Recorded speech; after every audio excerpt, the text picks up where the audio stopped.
Through perseverance, many people win success out of what seemed destined to be certain failure.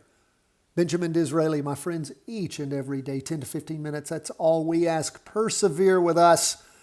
You will learn this by doing, by following us each and every day, by using what you learn here to track your favorite stocks and ETFs. Practice trading, taking all the tips, putting it all together, not burning yourself out, just slowly over time, garnering the skill sets, the knowledge, the wisdom you need. Don't worry about how long it takes, because once you master these charts, you'll make up for all the time you ever spent. So again, and you're not going to do it overnight. It's going to take a little bit of time, a little bit of effort. And as long as you put that in on a daily basis, just like getting yourself in shape, maybe you can only do one push-up to begin with, but you keep doing that one till you can do two.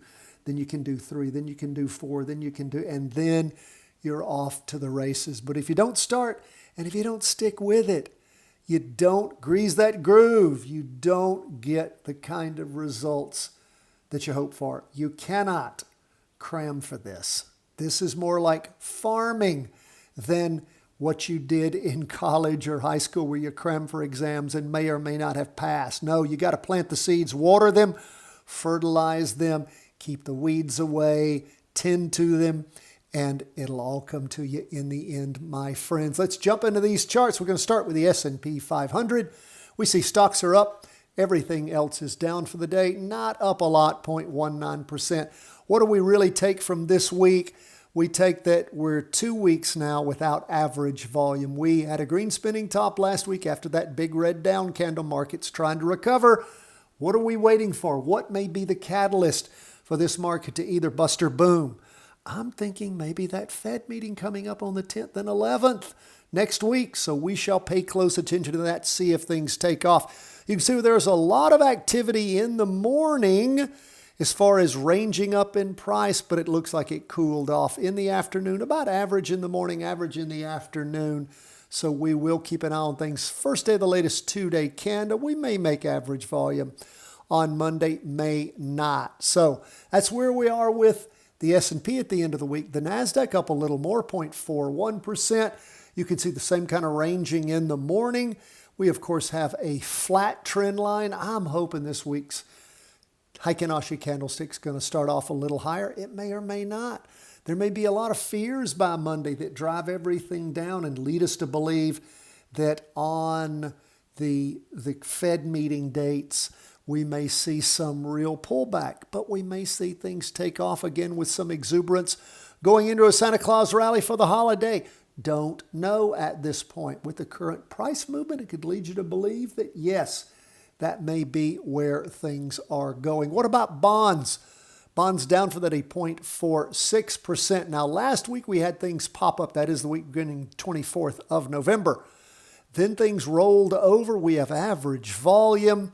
We have red down candle. We don't have any kind of trend line because we have a trend line from weeks 5, 4, 3, back in time. Last week, 2 weeks ago, is what screwed the trend line up. So I hope that when things start on Monday, we'll have something other than a horizontal trend line, and we shall wait, watch, and see. But there is downward pressure. Our trade execution summary grid shows us that, and we've been talking about it this week. We're going into our third down candle on the 2-day chart. You can see where we had a bit of an up day on Wednesday, then Thursday and Friday, things just pounding down. So we are bearish on bonds. Let's look at gold. Gold pulling back a little bit for the day. You see where it also ranged up in the morning, pulled back in the afternoon, down 0.18%. But again, gold, nice green candle as we get to the end of the week. We've got a decent directional probability in gold. Of course, all that's available to our Patreon members. Check your email tonight or look at our Patreon page, Patreon members. If you'd like to become a Patreon member, that's one thing you'll get every day. We send that out first. We email it to the Patreon members, and like all of you need to realize as Patreon members, all of you who are and support us and help underwrite the cost of the channel, even when you're traveling, you may not have your email, just go to the Patreon page and you'll see we have that posted for you there. But as we look, gold is, like I said, decent. I mean, it's okay. It's not 85% or more, but it's a decent directional probability continued up in gold. After gold peaked and then pulled back for 2 weeks, it's slowly been gaining some ground. The only problem we have, and the reason we're not up in those 80 percentiles with gold, I would argue, reason I'm not super excited about it is we just don't have any volume there. But it continues to track up. Now, of course, if we see the Fed give some real negative signals to the market, gold may very well take off again. That was some of the speculation last week and this week, with some speculation that the Fed would not be cutting interest rates and people might look to put their money in something else like gold. That was some of the speculation as to why gold was going up. Let's move on to Bitcoin. What is up with Bitcoin? Bitcoin's pulling back again. We've been telling you about the negativity in Bitcoin ever since it rolled up after those 2 up weeks beginning the 29th of September, 6th of October. It has been heading down, and we saw, of course, a very, very strong down week with lots of volume back on the week beginning the 17th of November. The last 2 weeks just sort of ranging down around that bottom, making me wonder if maybe we've found a bottom. Now, we had a beautiful 2-day candle starting to move up, didn't have any volume behind it. And the next 2-day candle, the one we're in the middle of, because it'll finish drawing on Monday, is a doji, which of course means lots of indecision. So we shall see. You can see where Bitcoin was down in the morning and not quite as far down in the afternoon. Lots of volume in the morning and afternoon, staying just above that weekly trend line that it penetrated on Wednesday, and it slowly looks like it's arcing back down. So we'll keep an eye on it.